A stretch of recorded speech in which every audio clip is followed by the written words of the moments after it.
যদি শীতল গাছের ছায়া, আখিরাত লাগি করো কিছু কাজ, ছাড়ো দুনিয়ার মায়া।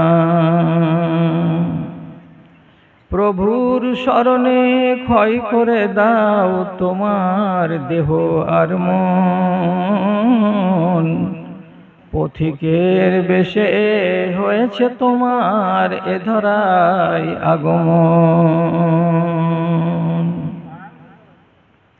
শূন্য হাতে এসেছিলে ভবে, শূন্য হাত চলে যাবে। ধন আর জন, গাড়ি আর বাড়ি, সবই পড়িয়া রবে। ছেলেরা তোমায় কবরে শোয়াবে, পরায় বস্ত্র সাদা কাফন। পথিকের বেশে হয়েছে তোমার এ ধরায় আগমন। সব কিছু ফেলে চলে যাবে তুমি, আসিলে মরণক্ষণ রে, আসিলে মরণক্ষণ।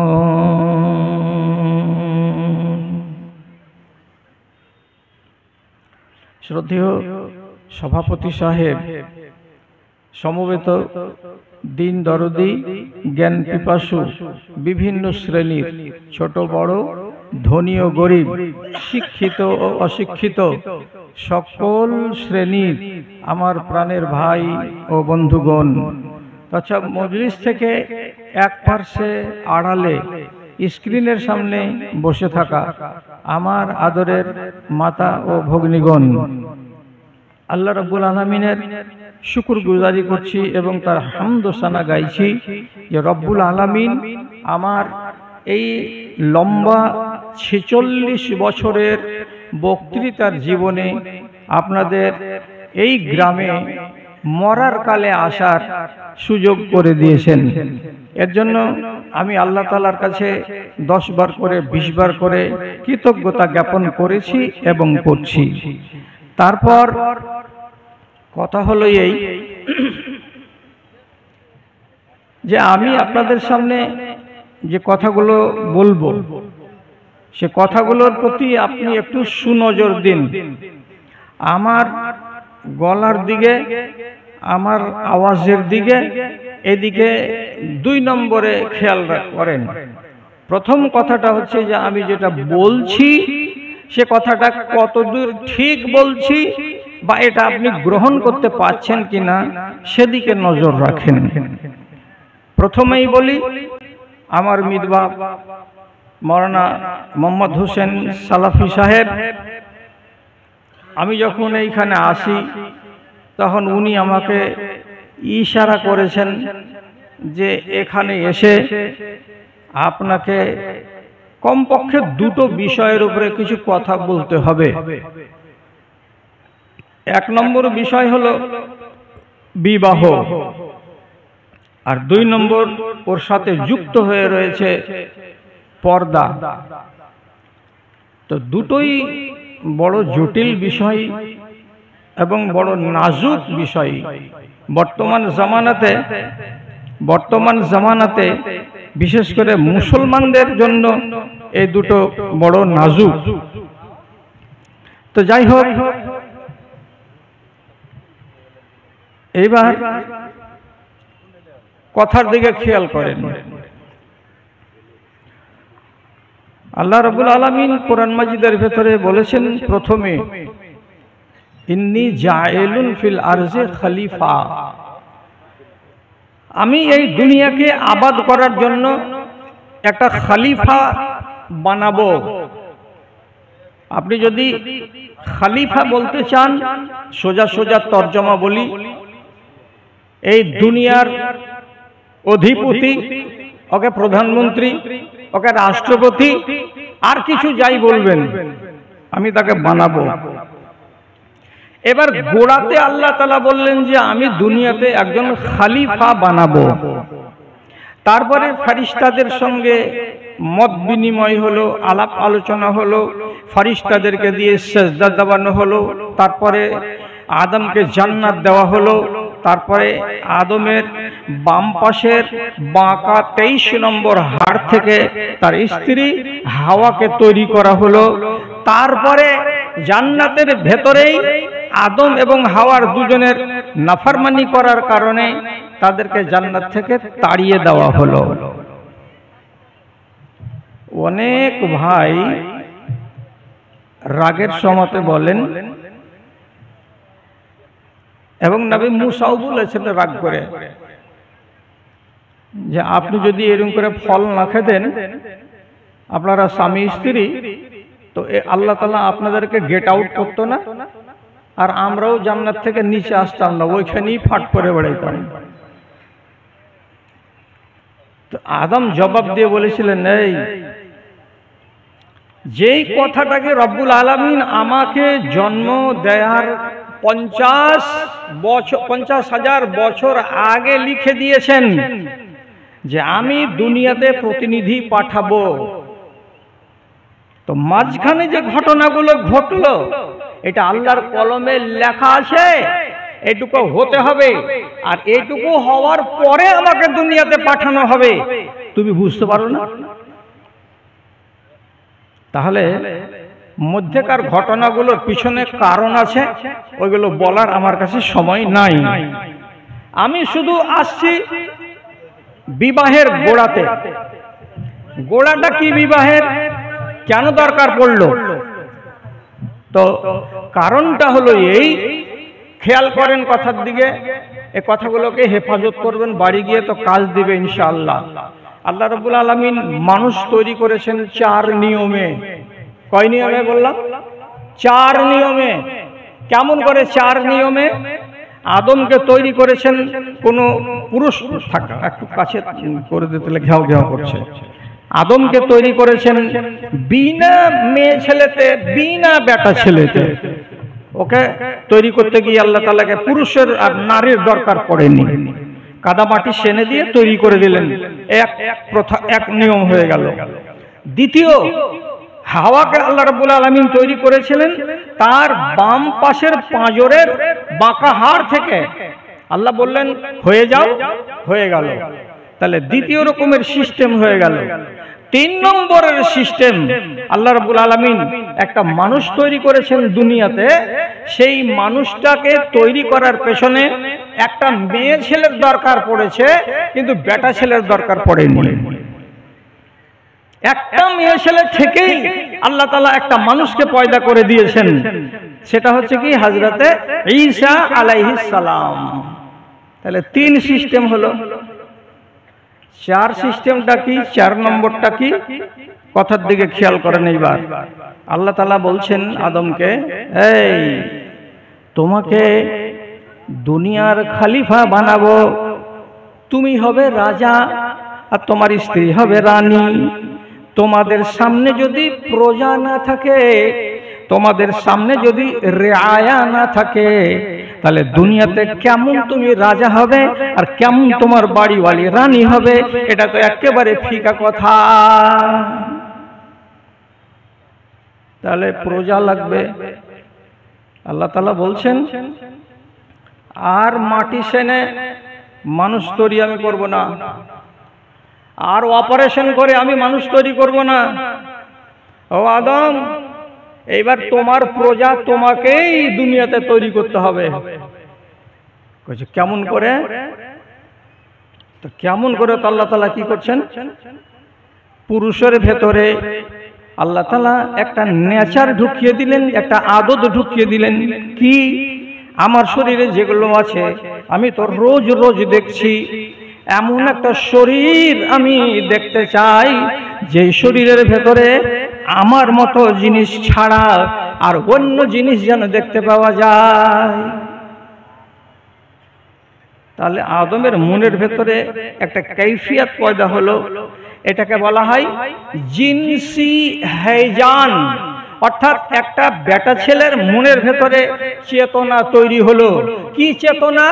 মুখে বলতেও পারছেন না, কেন যে জীবনে তো কেউ দেখেনি যে কেমন মেয়ে ছেলে হয়, কেমন নারী হয়, আর কি আকার আকৃতি হয়। মনের ভেতরে আকুপাকু করছে কিছু একটা দরকার, কিছু একটা দরকার। আল্লাহ রাব্বুল আলামিন স্ত্রী হাওয়াকে যেমনি তৈরি করলেন, ঘুমের ঘোর কাটিয়ে চোখ তুলে তাকানো মাত্রই মুখে হাসি ফুটে গেল। কার? আদমের। কিসের জন্য হাসিটা ফুটলো? উনি যেটা কথা চাইছিলেন মনে মনে, যে আমি আমার চোখের সামনে এমন কিছু দেখতে চাই যে জিনিসগুলো আমার কাছে নাই। সেটা কার ভেতরে পাওয়া গেল? একটা নারীর ভেতরে পাওয়া গেল। এই নারীকে পাওয়া মাত্রই সোজা সোজা ভাষা বলছি, কোরআন মাজিদে রব্বুল আলামিন স্পষ্ট করছেন, এখানে আমার বাপতুল্য লোক বসে আছেন, ঠাট্টা মজা করবেন না। ফালাম্মা তাগাশাহা হামালাত হামলান খাফিফা। হযরতে আদম নিজের বিছানায় একটা অচেনা আলাদা ঢঙের আলাদা রঙের একটা মেয়ে ছেলেকে পেয়ে তিনি খুশি হলেন। আর খুশি হওয়ার পরে আল্লাহর কোরআন বলছে এই কথাটা, যে হযরতে আদম আলাইহিস সালাতু ওয়াস সালাম জান্নাতের ভেতরেই তিনি নিজের আহলিয়ার উপরে চাপা পড়লেন, বা তিনি তার আহলিয়ার উপরে সওয়ার হলেন এবং তার সাথে এক কথাই মিলন করে নিলেন। আর মিলন করে নিয়ে তিনি অত্যন্ত আনন্দ পেলেন, সুখ পেলেন, শান্তি পেলেন, মনটা তার তৃপ্ত হয়ে গেল।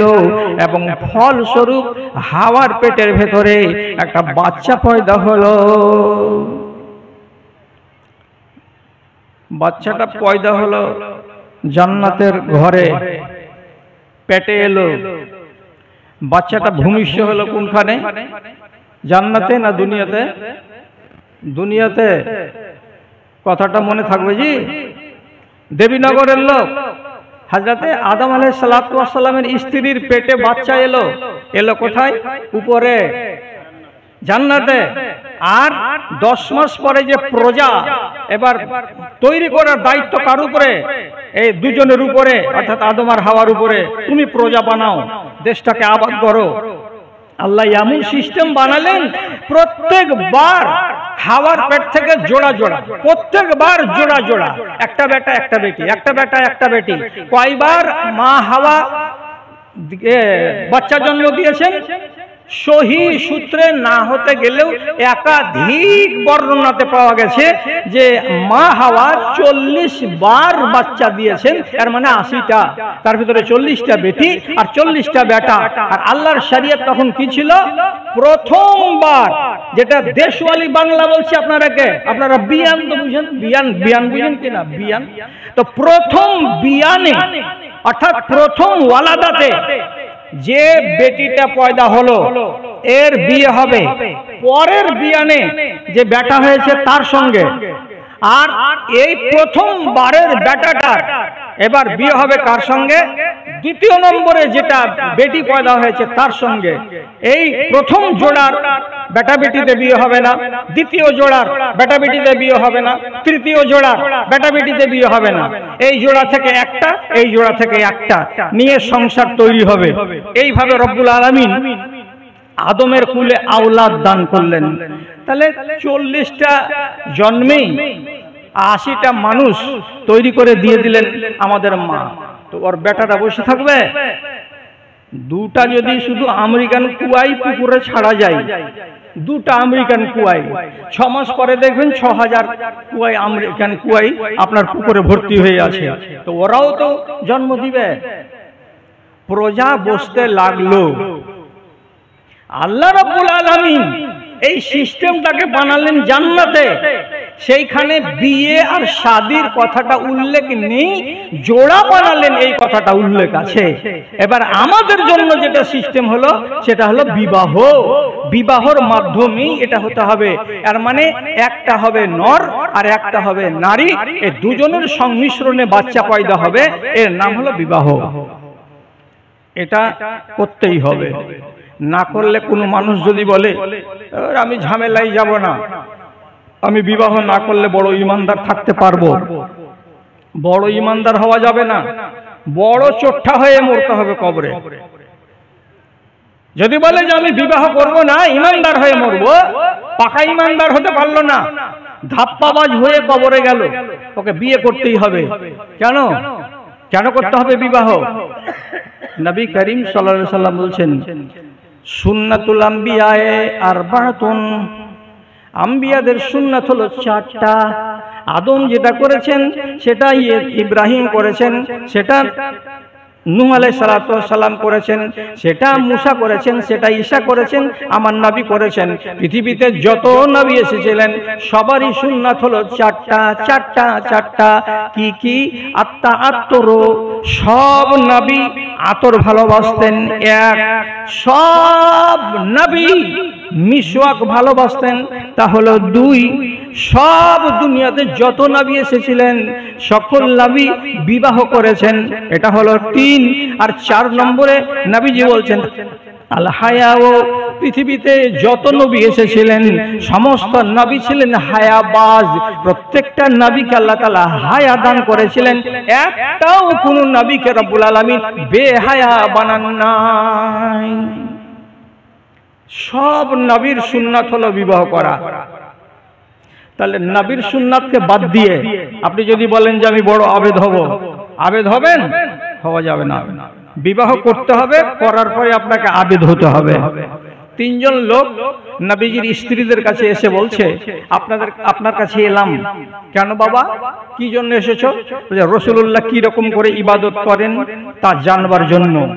তখন নবীর স্ত্রীগণ খবর দিলেন, এইভাবে রাত জাগেন, এইভাবে নামাজ পড়েন, এইভাবে খানা খান, এইভাবে রোজা করেন ইত্যাদি।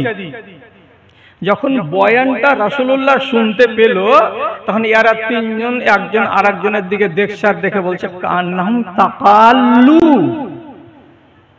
একজন আরেকজনকে বলছে, হ্যাঁ রাসূল যদি এরকম করে তা আমরা কি করব? হ্যাঁ আমরা তো কিছুই নই। আইনা নাহনু মিনহু, রাসূল যদি তিনি নবী হয়ে এতগুলো করে থাকেন, আমরা সাধারণ মানুষের কত করা উচিত ছিল, তাহলে আমরা তো কোথায়, একদম পিছনে পড়ে আছি।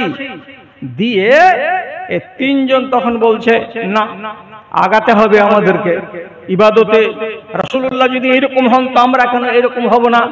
তখন একজন চট করে বলছে, দেখো ভাই, আমি শপথ করে বলছি, কি ইন্নী আল্লাহ আসুমুদ্দাহারা, সারা জীবন রোজা চালিয়ে যাব, একদিনও বিনা রোজায় থাকবো না। আরেকজন তখন বলছে, ইন্নী লা আকুমুল লাইলা, আমি সারা রাত কিয়ামুল লাইল করব, জেগে জেগে নামাজ পড়ব, দোয়া করব। আরেকজন তখন বলছে, আমি সারাটা জীবনে বিবাহ করব না, শাদী করব না, যদি বিবাহ করি শাদী করি ইবাদত কম হয়ে যাবে, সুতরাং বিবাহটাকে আমি বাদ দিয়ে দিলাম। একজন বলছে বিবাহ জীবনে করব না, আর একজন বলছে সারাটা জীবন ধরে রাত জাগবো, ঘুমাবো না। আরেকজন বলছে কি সারাটা জীবন ধরে রোজা চালাবো, একদিনও রোজা ফাঁকা দেব না। রাসূলুল্লাহ সব কথাটি পরে জানতে পারলেন, পেরে বাইরে এসে বলছেন, এই 3 জন লোক বড় আবেদ হতে চেষ্টা করছো, আমার চাইতে বড় আবেদ হবে তোমরা।